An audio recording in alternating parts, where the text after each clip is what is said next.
Good morning. There we go. Welcome to Fairfield. Just a few housekeeping options. If you have not done so already, please silence your cell phones, disconnect from the Wi-Fi so we can save our bandwidth for those joining us on Zoom. If you don't know how to do that, just turn it off and that'll take care of it. We'll start this morning with announcements, and we will, excuse me, we'll start with any announcements from our friends on Zoom.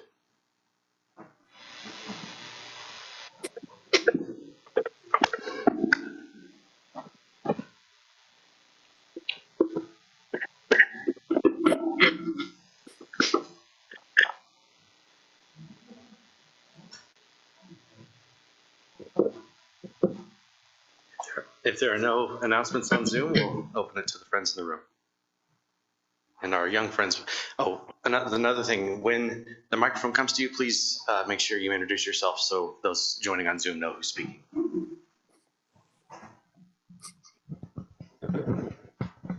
I'm Bill Smith. We had a great Windborne concert on Friday night. 73 people came. We took in about $2,114. I wanted to thank the Streetlemeyers for helping us out on that committee. Phil helped us too. I didn't have a microphone. Yeah, I need to talk to the microphone. Sorry.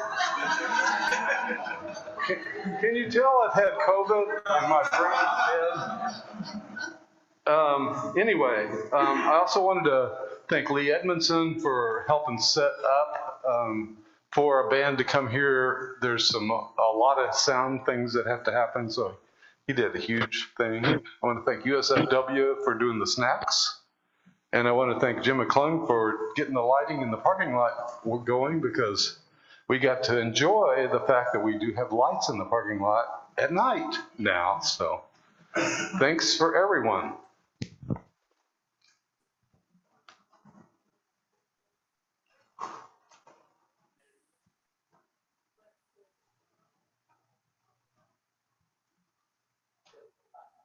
Hello, this is Laura Essex. Next Saturday, there's an event at the Hendricks County Fairgrounds called Gardening for All Ages. There's a lot of booths and gardening and growing related vendors that are going to be there. It's a pretty big show and always has a big turnout. I'll have a booth as well, so you can always just come see me. You'll have a friendly face there. That starts at 9 a.m. and runs till 4 p.m. And they'll be giving out free seeds and trees to the early attenders who are interested.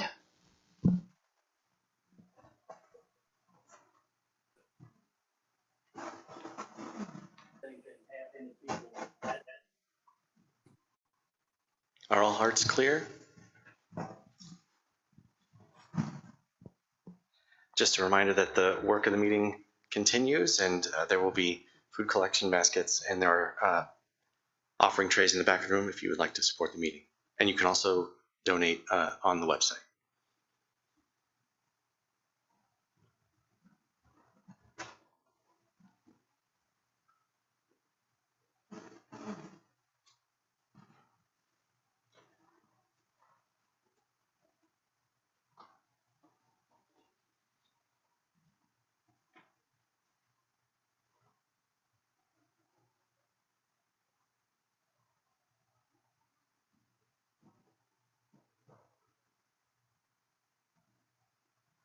Oh God, we pause to consider all the beauty in our lives.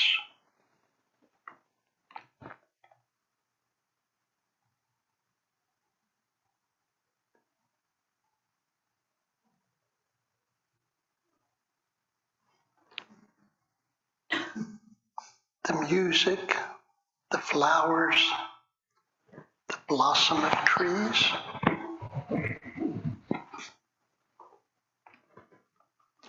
We pray, oh God, that the outward beauty we experience becomes in us an inward beauty.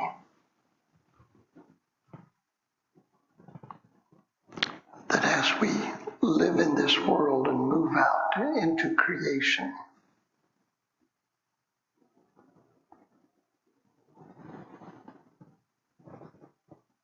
The beauty of your Spirit shines and radiates through us.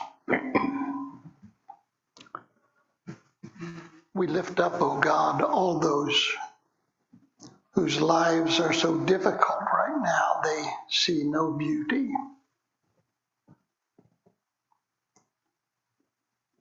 And we ask, O God, to be the instruments of their healing, so that wherever the ugliness of hate and dissension are strong,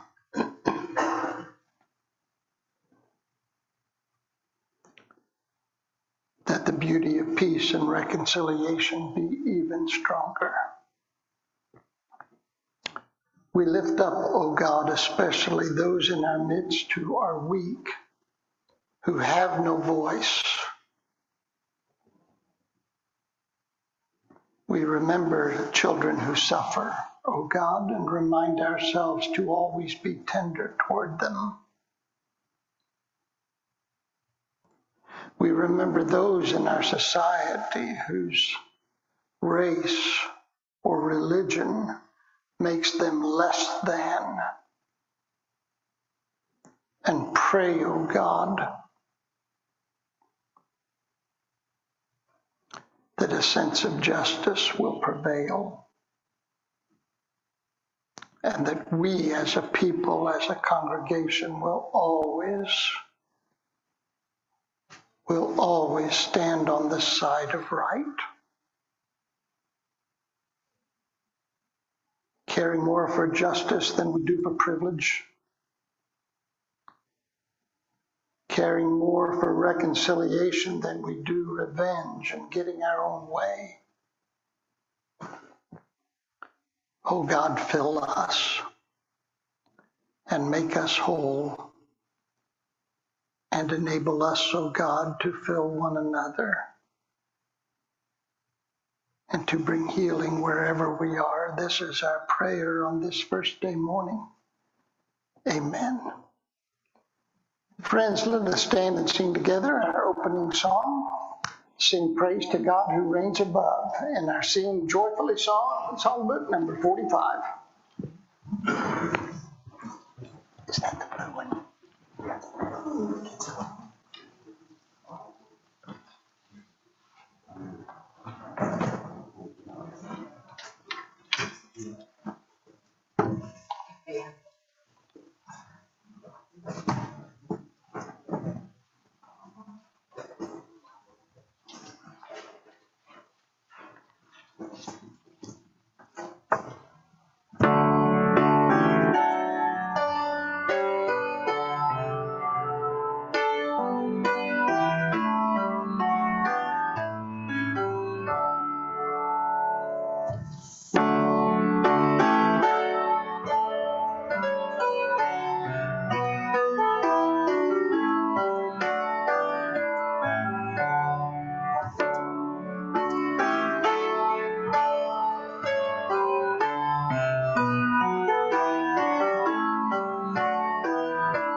one joy and concern that I forgot to share. Tim Settles and Paige Robbins, who used to go here and moved to Colorado, their twin granddaughters were born last week. They were born at 30 weeks because something with mom was putting them at risk. So they both weighed between 2 and 2.5 pounds, but they're doing well.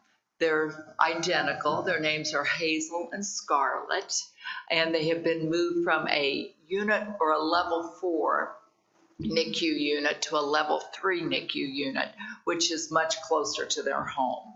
So Hazel and Scarlett are doing pretty well. So if you would continue to hold them in the light, and Tim and Paige are just over the moon. So they entered the realm of grandparenthood. So thank you. And now we'll have our younger friends collect for food from Gulley.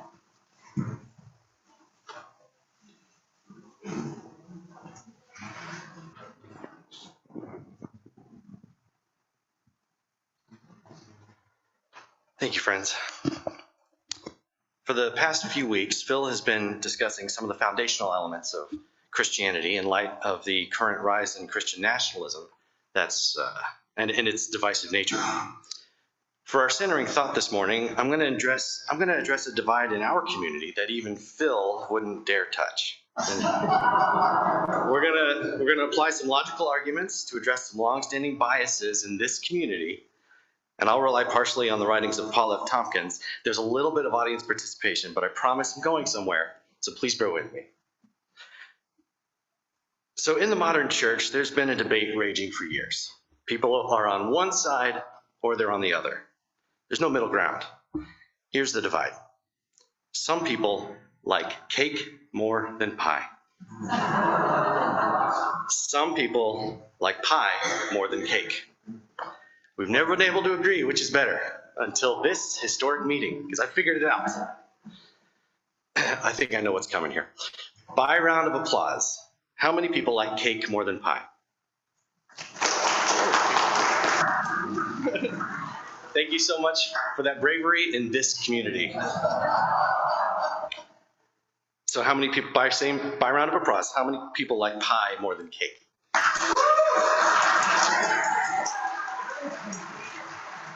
Oh, you pie people. You make me laugh. Cake will always be superior to pie for one very simple reason. Frosting. Don't overlook the power of frosting. Have you taken leave of your senses? You're going to put whipped cream up against frosting? Don't make me laugh. All right, let's put this to bed once for all. Here's how good frosting is. When you are eating it out of the can, you feel shame. Must be it's pretty good. Must be it's too good. I'm not supposed to eat it like that. What does pie have going for it? Pie filling. Even the name filling makes it seem like it's not all that important to the pie. I want you to think about our food collection we have every Sunday. Picture these baskets. Have you ever seen a can of frosting in there? Let me save you the trouble. You have not. I bet there's been more than one can of pie filling, though. If you're eating pie filling out of the can, there has been a disaster. Things are not good. You are in an underground bunker somewhere and you're running out of food. Pie filling is the last can. Sometimes we might overlook the important things. So just as frosting is overlooked by pie enthusiasts, sometimes that precious inner light within each of us can be overlooked or forgotten. When we have a hard time seeing that of God in everyone, let's remember the idea of frosting. Frosting brings joy and delight to cake, and it's so precious that we have complicated feelings eating it straight out of the can. The divine spark within each of us has the potential to spread joy and delight to others. Sometimes we might overlook our own light or fail to see it in those around us, just as pie lovers might forget about the magic of frosting. It's still there, though, and it's still precious.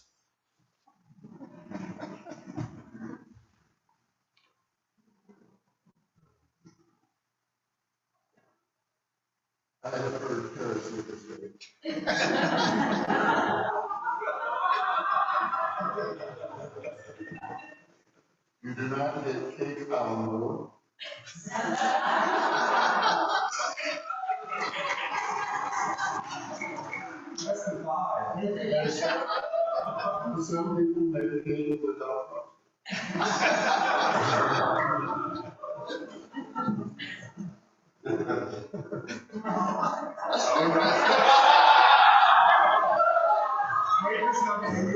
Laura, start the car. I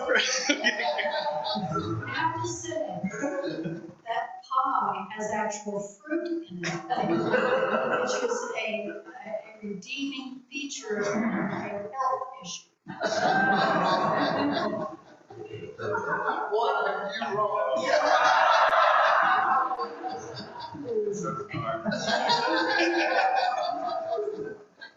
Yes.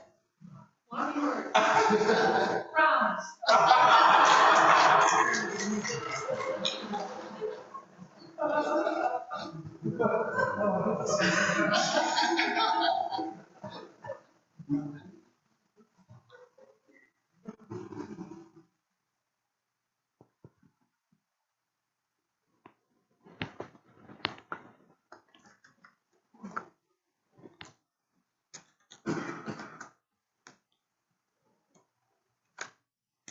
I don't know whether to be amused or concerned by the fact that that's the most enthusiasm I've seen in this church in a long time. Oh, my. Well, I was up in Carmel last week, up at the Ritz-Charles, giving a speech to, of all people, a literary society for their spring banquet. Rubber chicken and a bad salad and cheesecake, which is kind of a hybrid pie cake combination when you think about it. But it was one of those days last week that was just absolutely beautiful, just a gorgeous spring day. And I drove up on the back roads past farmers working their fields and redbuds and dogwoods in bloom and peonies popping up in the farmhouse yards. This was, as I said, a fancy dinner, so I had to dress up, which cost them extra. I have a surcharge for any speech requiring a sport coat. My sport coat costs $35 off the discount rack at Kohl's, and I have to claw back that money somehow. They got dinged with a $10 sport coat surcharge. So I drove up there, pulled in the parking lot, put on my sport coat, buttoned the top button, and was no sooner in the door when a man saw me and asked, "Did God exist before man?" Before he even said hello, it just came right out of his mouth. Did God exist before man? And it threw me off. That's a big question to have pitched at you within 5 seconds of walking in a door. So right off of the top of my head, I said, probably not. Then he quoted something I had written several years ago in a book in which I had suggested that God did indeed exist before humankind. Friends, just a little advice, don't ever write a book unless you're prepared to have someone quote it back to you. Books freeze you in time because they're a snapshot of what you believed while you were writing the book. People expect you to believe the same thing you wrote 10 years before. Now, I don't know about you. I don't know if you ever change your mind. But just this morning at the top of our staircase, I decided to have Fruit Loops for breakfast.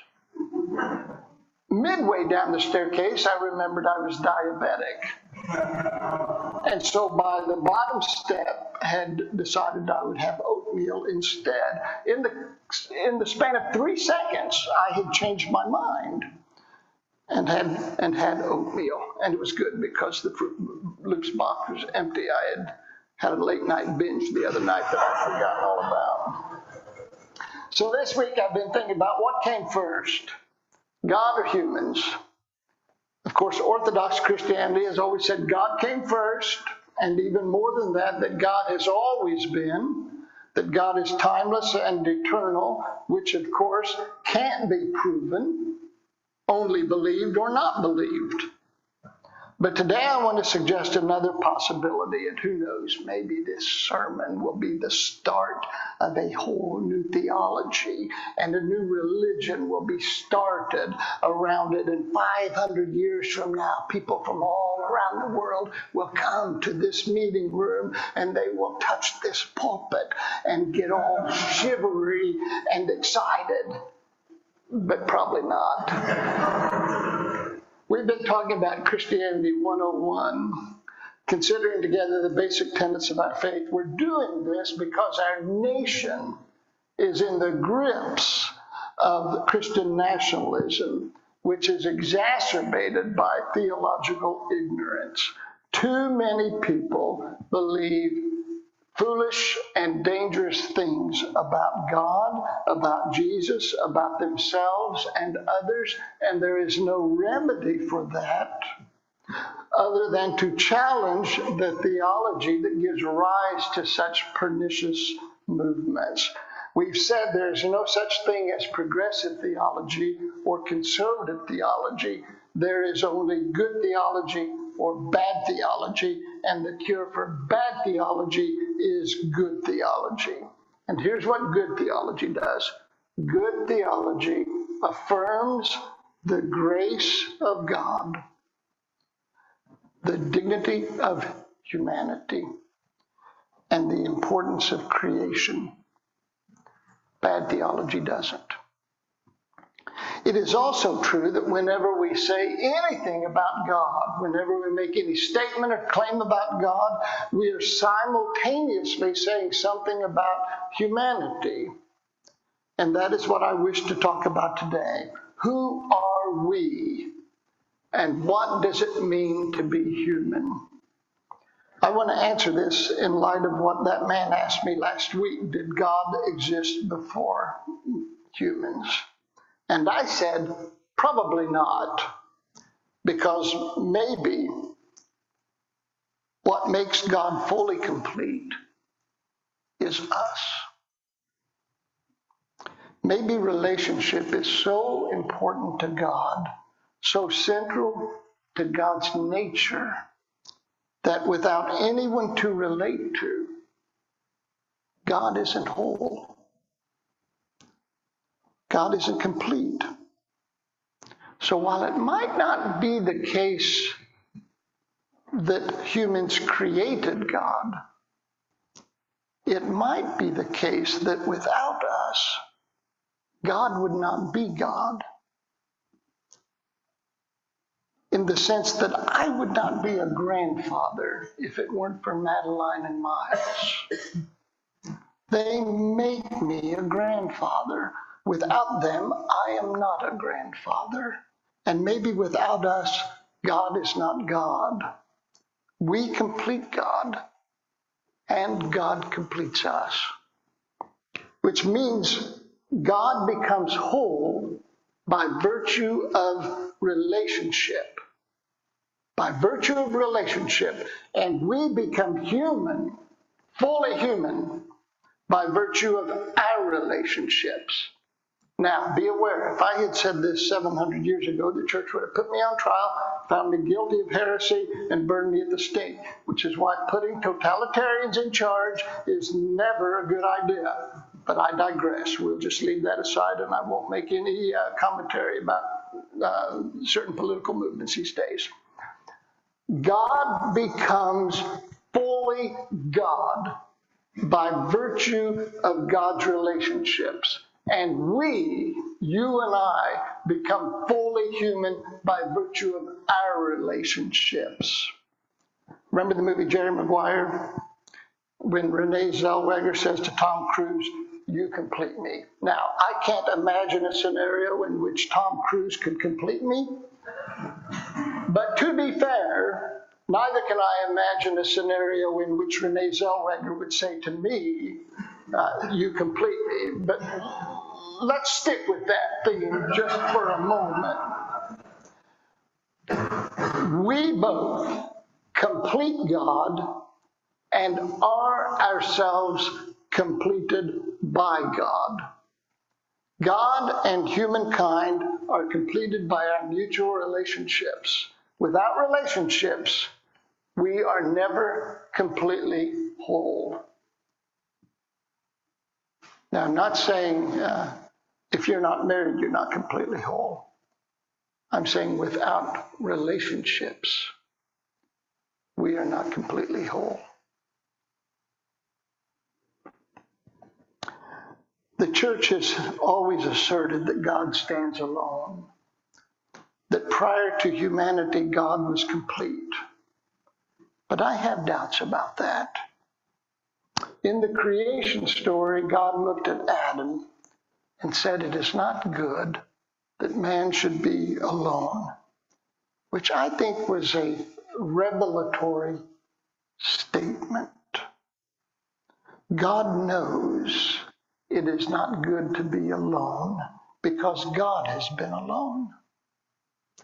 God has gone without relationship, without community, and knows firsthand the emptiness of isolation. So wanting to be whole and happy and complete, God created us.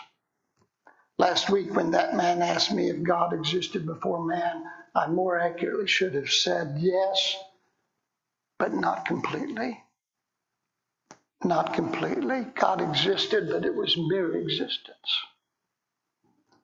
Now, this is a high view of humanity, and some would say unmerited. But I would rather aspire toward a high and noble view of humanity than succumb to a low and degraded view of humanity. When we engage in theology and the question of our nature arises, I refuse to believe anyone was born in a state of sin. I refuse to believe that the only way to elevate God is to denigrate us. Rather, I believe human beings complete God, that this was God's hope and aspiration when we were created, and that just as we complete God, God completes us. We are not whole until we are in relationship with the God who is in relationship with us all, until we live and walk in that light which enlightens all the world. For this is always the ugly start of Christian nationalism. It always begins with this, with the assertion that God's light and presence is more robust in some people than in others. That great sage, Mark Twain. Now, I just want you to know that I have just elevated the intellectual prowess of this sermon by quoting Mark Twain, who said this: "The two most important days in your life are the day you were born and the day you discover why." The two most important days in your life are the day you were born and the day you discover why. The day you were born, the day you discover why. When I was a kid in the Catholic Church, studying and memorizing the Baltimore Catechism, the nun would ask us, "Why were you born?"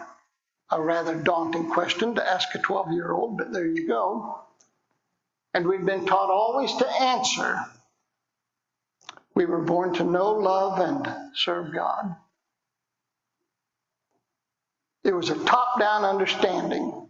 God was way up there, and we were way down here. God was all-powerful, all-knowing, all-present, all-loving, and had no need of anything or anyone. I no longer believe that. I think we were born because God needs us. I think God needs us every bit as much as we need God. God needs us to dream together. God needs us to love together. And God knows we need one another and God to be whole together.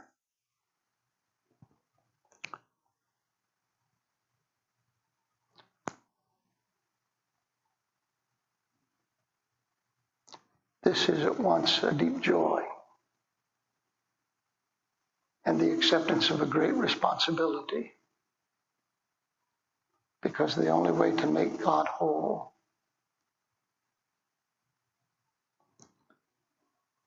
is to live always in his light,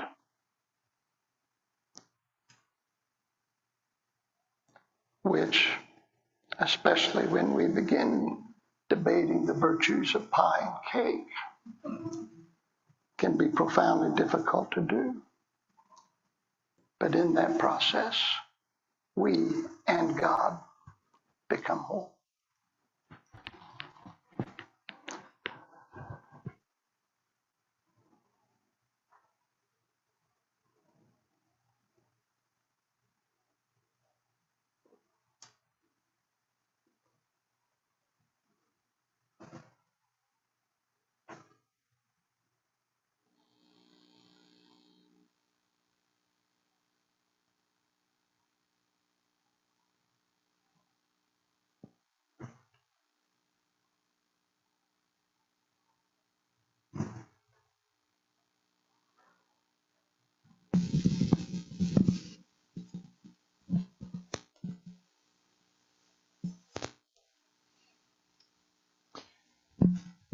Friends who have had to put up with my ramblings in the past are already aware that I rather enjoy offering dissenting or alternate opinions, viewpoints.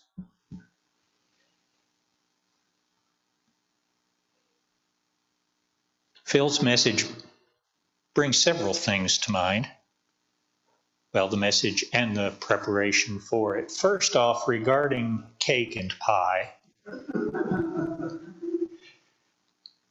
Cake has given me a good appreciation of geometry.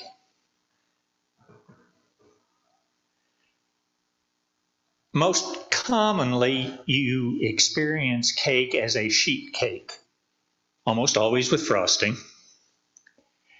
And it's true, when you are an aficionado, a lover of frosting, before long you discover that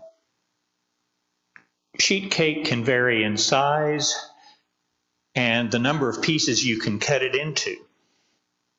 But regardless of how large or small it is or how you cut it, there are always only 4 pieces that have frosting on 3 sides. And I always try to get one of those if I can. Regarding pie,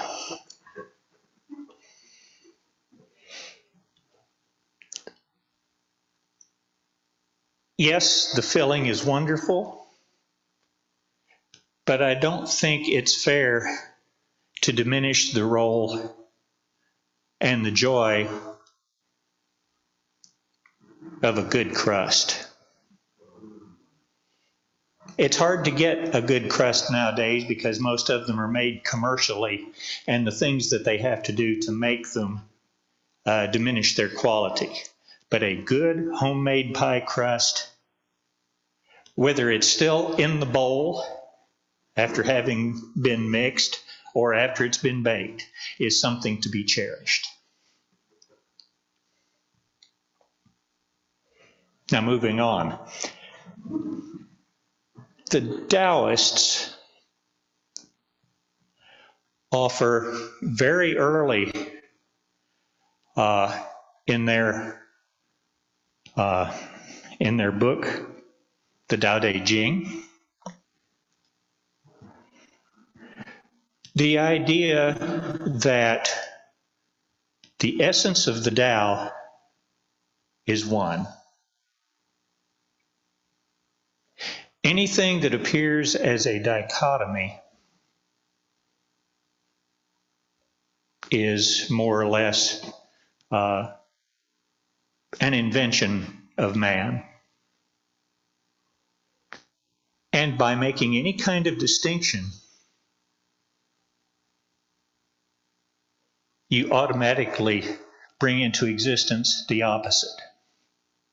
As soon as you identify something as good, you will see evil. As soon as you identify beauty, you will discover ugliness. Truth, untruth. Essentially, those don't exist. They're something that we made up.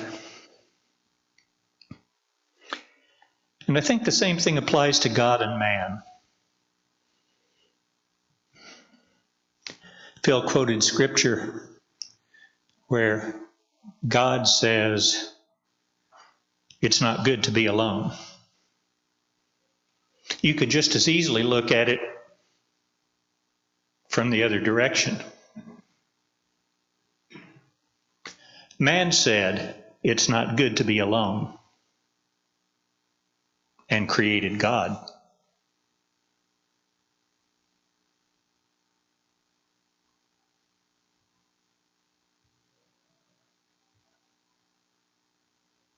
Sometimes by turning around the way you look at things, you can gain a whole new appreciation of the whole.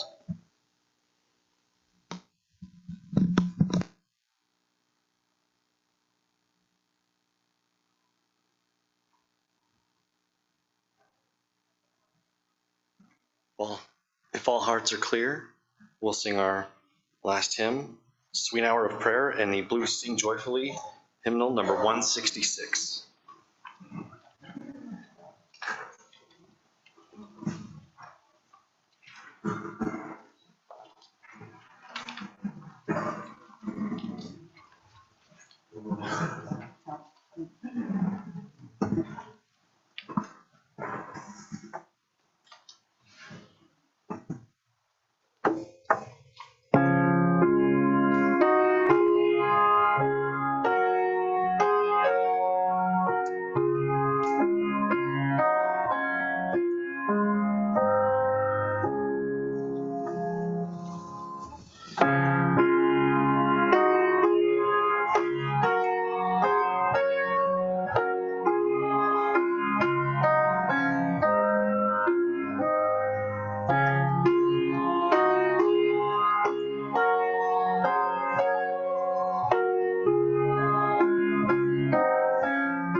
ever have the opportunity to sit next to Jim McClung during a musical concert, take that opportunity. When we were all gathered here on Friday night listening to the harmonizing of those four voices, it was just a joy. Four distinct voices which you could hear separately and identify them and appreciate them, and then they would come together and harmonize.